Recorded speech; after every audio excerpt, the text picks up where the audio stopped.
Il-Gvern ressa appell kollettiv f'isem it-tliet deputati parlamentari Edward Cicluna, Justin Caruana u Joe De Bono Grech.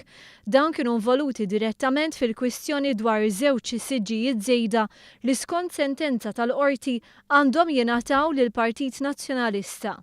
Kollox seħħ wara żbalji fl-att tal-elezzjoni ġenerali li għaddiet.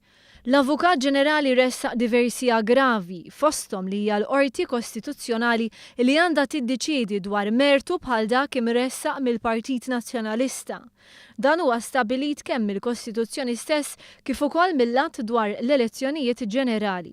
Qal ukoll li r-riżultat finali tal-elezzjoni jirrifletti l-proporzjonalità bejn il-voti miksuba mill-partiti fl-ewwel att. Fil-fatt, fl-aħħar elezzjoni, il-Partit Laburista kiseb 36,000 vot iktar li ammontaw għal 9 kwoti. Intqal ukoll li imkien fil-Kostituzzjoni ma hemm provdut li persuna tista' tiġi eletta bħala membru tal-Kamra tar-Rappreżentanti b'deċiżjoni tal-Qorti, wisq inqas b'deċiżjoni tal-Qorti li żżid in-numru ta' membri parlamentari.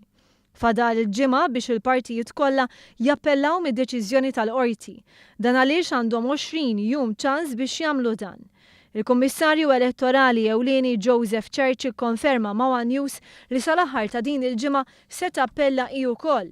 Il-casting vote ta' Joseph Church iddeċida favur l-appell wara li 4 membri tal-Kummissjoni Elettorali nominati mill-Partit Laburista ivvutaw favur l-appell u 4 oħra kontra.